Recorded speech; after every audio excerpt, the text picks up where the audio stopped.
নমস্কাৰ বন্ধু বান্ধৱীসকল, স্বাগতম জনাইছোঁ অন্য এটা জব আপডেট ভিডিঅ'লৈ। বন্ধু বান্ধৱীসকল, আজি নতুনকৈ মুকলি হোৱা বিভিন্ন ধৰণৰ প্ৰাইভেট জব আপডেটবোৰ আপোনালোকৰ বাবে পুনৰ লৈ আহিছোঁ। আশা কৰোঁ আপোনালোকে ভিডিঅ'টো চাই উপকৃত হ'ব।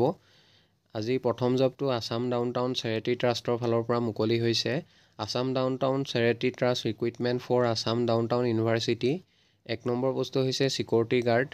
টোটেল 30টা পোষ্ট মুকলি হৈছে। জবটোৰ বাবে educational qualification higher secondary pass বিচৰা হৈছে আৰু লগতে ৰিলেভেণ্ট ফিল্ডৰ ওপৰত অভিজ্ঞতা থকা কেণ্ডিডেটসকলক প্ৰিফাৰেঞ্চ দিয়া হ'ব। 2 নম্বৰ পোষ্টটো হৈছে বাছ ড্ৰাইভাৰ। 10টা পোষ্ট মুকলি হৈছে। Educational qualification minimum matric pass বিচৰা হৈছে। লগতে জবটোৰ বাবে আপোনালোকৰ ভেলিড ড্ৰাইভাৰ লাইচেঞ্চ থাকিব লাগিব আৰু লগতে 4ৰ পৰা 5 বছৰ অভিজ্ঞতা থকা কেণ্ডিডেট বিচৰা হৈছে।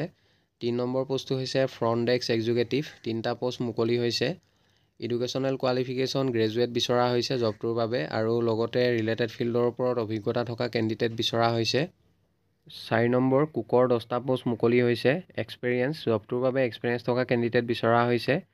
Candidate should be between 25 to 50 years। জবটোৰ বাবে মিনিমাম 25 আৰু মেক্সিমাম 50 yearsলৈকে আপোনালোকে এপ্লাই কৰিব পাৰিব আৰু লগতে জবটোৰ বাবে 3ৰ পৰা 4 বছৰ অভিজ্ঞতা থকা কেণ্ডিডেট বিচৰা হৈছে। Candidate must be an expert and have knowledge of ethnic cuisine, Assamese cuisine, south Indian cuisine, snacks items, bakery items আৰু জবটোৰ বাবে মেল ফিমেল সকলো কেণ্ডিডেটে এপ্লাই কৰিব পাৰিব। 5 নম্বৰ পোষ্টটো হৈছে ছাৰ্ভিচ বয়। 15টা পোষ্ট মুকলি হৈছে। জবটোৰ বাবে এক্সপেৰিয়েঞ্চ থকা কেণ্ডিডেট বিচৰা হৈছে। Candidate should be between 25 to 50 years। Minimum 25 আৰু মেক্সিমাম 50 yearsলৈকে আপোনালোকে এপ্লাই কৰিব পাৰিব জবটোৰ বাবে আৰু লগতে জবটোৰ বাবে ৰিলেভেণ্ট ফিল্ডৰ ওপৰত অভিজ্ঞতা থকা কেণ্ডিডেটসকলক প্ৰিফাৰেঞ্চ দিয়া হ'ব। জবটোৰ বাবে মেল ফিমেল সকলো কেণ্ডিডেটে এপ্লাই কৰিব পাৰিব। 6 নম্বৰ পোষ্টটো হৈছে হোষ্টেল ৱাৰ্ডেন। 4টা পোষ্ট মুকলি হৈছে। Qualification graduate or masters. লগতে এক্সপেৰিয়েঞ্চ বিচৰা হৈছে minimum 3 years experience in similar role. Salary জববোৰৰ বাবে যথেষ্ট এটা ভাল চেলাৰী দিয়া হ'ব আৰু লগতে free fooding and lodging will be provided. Both male female can apply. জবটোৰ বাবে মেল ফিমেল সকলো কেণ্ডিডেটে এপ্লাই কৰিব পাৰিব। 7 নম্বৰ পোষ্টটো হৈছে অফিচ কৰ্ডিনেটৰ। 4টা পোষ্ট মুকলি হৈছে। Educational qualification post graduate in any discipline. লগতে এক্সপেৰিয়েঞ্চ বিচৰা হৈছে 2 to 3 years of work experience in the relevant field. লগতে জবটোৰ বাবে আপোনালোকৰ কম্পিউটাৰ নলেজ ভালদৰে থাকিব লাগিব। 8 নম্বৰ ডিন অফিচ কৰ্ডিনেটৰ। 4টা পোষ্ট মুকলি হৈছে। Educational qualification post graduate in any discipline. লগতে জবটোৰ বাবে ৰিলেটেড ফিল্ডৰ ওপৰত অভিজ্ঞতা থকা কেণ্ডিডেট বিচৰা হৈছে। জবটোৰ বাবে আপোনালোকৰ কমিউনিকেশ্যন স্কিলছ ভাল হ'ব লাগিব। Good communication skills in writing and oral both আৰু লগতে জবটোৰ বাবে আপোনালোকৰ কম্পিউটাৰ নলেজ ভালদৰে থাকিব লাগিব। 9 নম্বৰ পোষ্টটো হৈছে মাৰ্কেটিং অফিচাৰ এছিষ্টেণ্ট অফিচাৰ। 3টা পোষ্ট মুকলি হৈছে। কোৱালিফিকেশ্যন বিচৰা হৈছে গ্ৰেজুৱেট বা মাষ্টাৰ ডিগ্ৰী।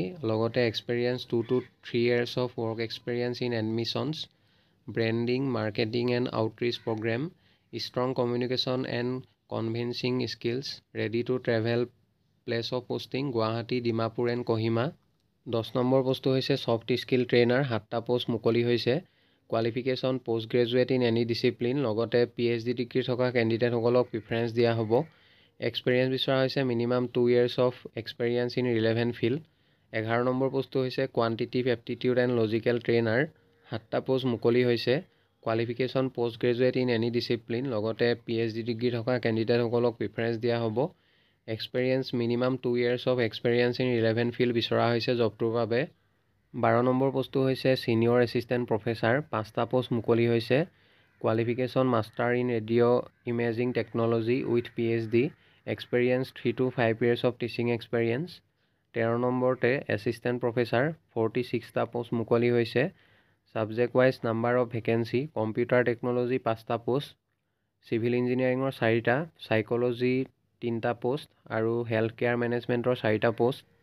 ইয়াৰ লগতে ফৰেনচিক ছায়েন্সৰ 4টা, trauma emergency and disaster management, operation theatre technology, emergency and critical care 5টা পোষ্ট, মেডিকেল লেবৰেটৰী টেকন'লজি 4টা পোষ্ট, ৰেডিঅ' ইমেজিং টেকন'লজি 4টা পোষ্ট, ফিজিঅ'থেৰাপি 4টা পোষ্ট, নাৰ্ছিং 4টা পোষ্ট, কমিউনিকেটিভ ইংলিছ 5টা post. Subject wise qualification computer টেকন'লজিৰ বাবে educational qualification MTech with PhD বা MCA with PhD বা MSc computer science or IT with PhD বিচৰা হৈছে। চিভিল ইঞ্জিনিয়াৰিঙৰ বাবে educational qualification MTech in Civil Engineering with PhD specialization in environmental engineering and geotechnical engineering. Psychology পোষ্টৰ বাবে educational qualification MA বা MSc in psychology লগতে PhD degree থকা কেণ্ডিডেটসকলক প্ৰিফাৰেঞ্চ দিয়া হ'ব। হেল্থ কেয়াৰ মেনেজমেণ্টৰ বাবে MBA ইন হস্পিটেল এডমিনিষ্ট্ৰেশ্যন বা health care management with PhD বিচৰা হৈছে। ফৰেনচিক ছায়েন্সৰ বাবে MSc ইন ফৰেনচিক ছায়েন্স লগতে PhD ডিগ্ৰী থকা কেণ্ডিডেটসকলক প্ৰিফাৰেঞ্চ দিয়া হ'ব।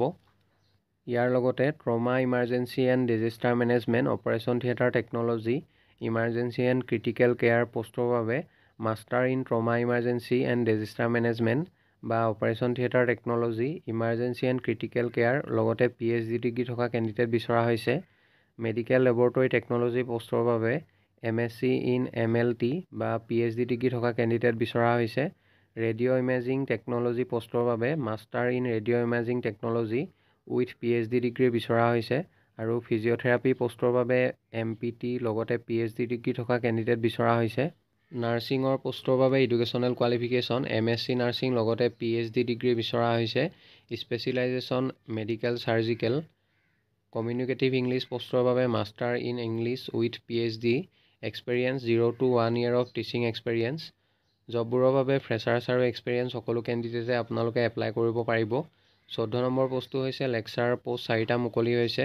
কোৱালিফিকেশ্যন MSc নাৰ্ছিং লগতে PhD ডিগ্ৰী থকা কেণ্ডিডেট বিচৰা হৈছে। Specialization community health nursing. জবটোৰ বাবে ফ্ৰেছাৰ্ছ আৰু এক্সপেৰিয়েঞ্চ সকলো কেণ্ডিডেটে এপ্লাই কৰিব পাৰিব। 15 নম্বৰ ক্লিনিকেল ইনষ্ট্ৰাক্টৰ টোটেল 34টা পোষ্ট মুকলি হৈছে। Subject wise number of vacancy radio' imaging technology 5টা পোষ্ট, মেডিকেল লেবৰেটৰী টেকন'লজি 4টা পোষ্ট, ডায়েলাইচিছৰ 5টা, অপ্ট'মেট্ৰি 5টা পোষ্ট, ফিজিঅ'থেৰাপিৰ 5টা, নাৰ্ছিঙৰ 10টা পোষ্ট মুকলি হৈছে। Subject wise qualification radio' imaging টেকন'লজিৰ বাবে bachelor in radio' imaging technology বিচৰা হৈছে। মেডিকেল লেবৰেটৰী টেকন'লজিৰ বাবে বেচেলৰ ইন MLT আৰু ডায়েলাইচিছৰ বাবে bachelor in dialysis technology degree বিচৰা হৈছে। অপ্ট'মেট্ৰি পোষ্টৰ বাবে বেচেলৰ ইন অপ্ট'মেট্ৰি বিচৰা হৈছে আৰু ফিজিঅ'থেৰাপি পোষ্টৰ বাবে বেচেলৰ অফ ফিজিঅ'থেৰাপি ডিগ্ৰী বিচাৰিছে। নাৰ্ছিং পোষ্টৰ বাবে BSc নাৰ্ছিং বিচৰা হৈছে। জববোৰৰ বাবে ফ্ৰেছাৰ্ছ আৰু এক্সপেৰিয়েঞ্চ সকলো কেণ্ডিডেটে আপোনালোকে এপ্লাই কৰিব পাৰিব। Interested and eligible candidates need to send their detail resume with a recent photograph. Interested আৰু এলিজিবল কেণ্ডিডেটসকলে মেইল ID দিয়া হৈছে, তাতে আপোনালোকৰ ডিটেইল ৰিজিউম লগতে ৰিচেণ্ট ফটোগ্ৰাফ এখন আপোনালোকে 8 জুলাইৰ ভিতৰত পঠিয়াব লাগিব। Candidates need to mention the position name in the subject of your email. The application should reach the office via email on or before 8 July. আপোনালোকে মেইল কৰি চিভিখন পঠিয়াওঁতে ছাবজেক্ট লাইনত applied for the post of যোনটো পোষ্টৰ বাবে আবেদন কৰিছে mention কৰিবলৈ নাপাহৰিব। পাছলৈ যদি শ্বৰ্টলিষ্টেড হয় আপোনালোকক যোগাযোগ কৰা হ'ব বা আপোনালোকক ইণ্টাৰভিউৰ কাৰণে মতা হ'ব। বন্ধু বান্ধৱীসকল, আশা কৰোঁ আপোনালোকে ভিডিঅ'টো চাই উপকৃত হ'ব। অহাকালিলৈ পুনৰ আন এটা নতুন জব আপডেট ভিডিঅ'ৰ সৈতে আপোনালোকক লগ পাম। ধন্যবাদ।